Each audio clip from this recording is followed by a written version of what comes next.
All right, now turning to the impeachment inquiry into President Trump, entering 2 weeks of public hearings. 8 witnesses are expected to testify this week, including one with a big connection to Portland.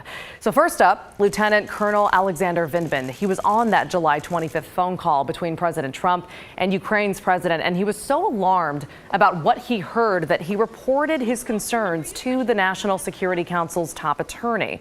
He also says the call memo is missing parts where the Bidens are discussed. The president's supporters still claim there was no quid pro quo on that call, exchanging military aid for a Biden investigation. There were only 2 people that participated in that phone call. It was Donald Trump and President Zelensky. Both of them were very happy with the phone call. Zelensky said there was no pressure. Sure. So then on Wednesday, EU Ambassador Gordon Sondland is set to publicly testify. And he, of course, also owns several hotels here in Portland. And there's a lot of questions about what he knows about the president's alleged efforts to get Ukraine to investigate the Bidens. And also in what's perhaps a sign of just how big a figure he's become in all of this, Saturday Night Live spoofed Sondland last night. Their sketch reimagined the impeachment hearings as a soap opera.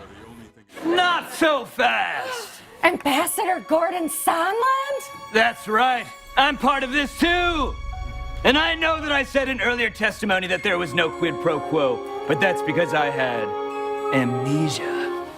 So this refers to Sondland updating his private testimony earlier this month, suddenly saying he remembers telling a top aide to the Ukrainian president that the country would not get U.S. military assistance until they launched investigations into the Bidens.